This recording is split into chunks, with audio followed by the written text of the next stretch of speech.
memberikan solusi alternatif. Mari kita berpolitik, bersaing, bertanding, tetapi dengan gembira ria, dengan sukacita. Nggak usah kemudian membawa isu-isu agama, identitas, etnisitas. Nggak akan. Saya bilang sama Bang Rano, udah nggak akan kita bicara tentang politik gagasan, politik yang membangun, politik yang bersahabat, politik yang mencerahkan, politik yang membuat orang happy, ketawa-ketawa, nyindir boleh. Seperti saya tiba-tiba, Twitter saya tahun 2010 diangkat, nggak apa-apa, saya bahagia sekali ketika waktu itu zamannya berbeda dengan zaman sekarang. Zaman sekarang TikTok, saya nggak punya TikTok, harus punya TikTok. Dengan maju ini pun harus punya TikTok untuk menangkap apa yang anak-anak muda sekarang rasakan pada hari ini. Tapi tweet-tweet Anda yang lama kemudian Anda melihatnya seperti apa tuh Mas, tweet-tweet lama Anda? Itu kan bercanda. Selalu saya kasih hashtag nyantai dan saya terus terang walaupun tweet yang begitu, tapi tidak pernah ini ke seseorang. Tetapi lebih bercanda. Misalnya contohnya, ada pertanyaan dari petugas imigrasi ketika masuk di Amerika, kamu seknya apa gitu. Kan itu pasti dilakukan. Dan saya pada waktu itu menjawab dengan 2 times, 2 kali.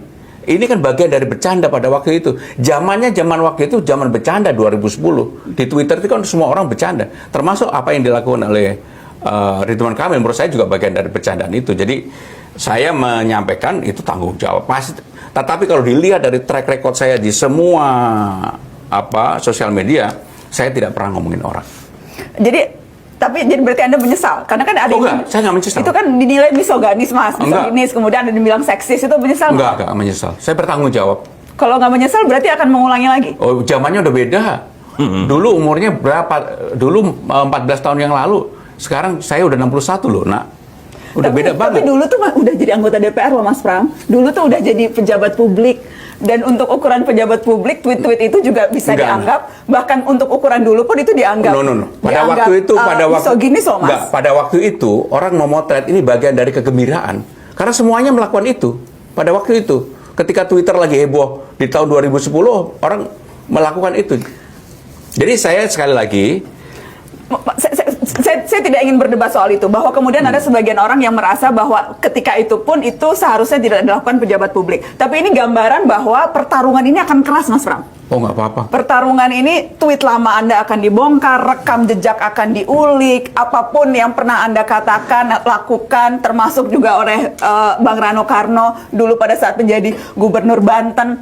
Apalagi kalau pertarungannya akan head to head nih, akan betul-betul diadu dan sebagainya. Jadi semuanya akan menjadi dibuka betul-betul dan akan dibongkar habis-habisan. Bukan hanya tweet yang akan dibongkar. Nggak apa-apa. Dan itu bagian dari kita memberikan pilihan kepada masyarakat.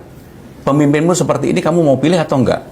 Karena saya yakin sekarang ini pemilih makin dewasa, sehingga pilihan dua yang head to head begini memang kelihatannya pasti akan lebih, mohon maaf, quote lebih seru. Tetapi sebenarnya masyarakat diberikan pilihan yang lebih pasti, gagasan tentang ini, gagasan, dan saya berharap bahwa nanti kalau ada debatnya itu benar-benar substansi. Jangan hanya debat yang di permukaan seakan-akan semuanya baik-baik saja. No, debatnya harus substansi dan dalam. Kalau itu bisa dilakukan, menurut saya bagian dari pendidikan yang sangat baik bagi bangsa ini untuk menentukan siapa sih pemimpinnya. Sehingga dengan demikian pemimpin itu tidak hanya misalnya tebar kata-kata atau tebar pesona, tetapi bisa nggak dia mewujudkan itu? Itu yang paling penting.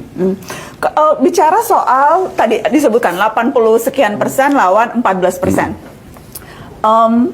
Kim Plus lawan PDI Perjuangan sendiri begitu. Tadi Anda katakan bahwa ini berkoalisi dengan rakyat. Ya. Tapi selain hitung-hitungan elektoral, apalagi menurut Anda pembanding yang bisa rakyat lakukan begitu antara dua calon yang sekarang sudah resmi mendaftar? Kita belum tahu nih apakah calon independen akan jadi mendaftar atau tidak, tapi yang jelas per hari ini, siang ini ada dua calon. Pembandingnya seperti apa, Mas Pram dan Bang Rano? Baru aku. Mbak, aku bukan ngeduluin Allah ya. Tapi aku yakin kita menang loh. Masa Jakarta ini ada bahasa begini. Cuman sebetulnya saya nggak mau ngomong ini. Cuman oke lah ini momennya. Dul, lu kasih tahu. Kita ini warga Jakarta bukannya kotoran, bukan baju kotor dimasukin ke kotak kosong. Apa maksudnya itu? Lah kan dulu kemarin ada wacana mau bikin kotak kosong. Jadi seakan-akan warga Jakarta nih udah lu ngikut apa yang kita mau. Nggak begitu kita pasti akan protes. makanya kan kedengeran kan akan ngelawan kota kosong. Pernah terjadi di Makassar kan. Ya.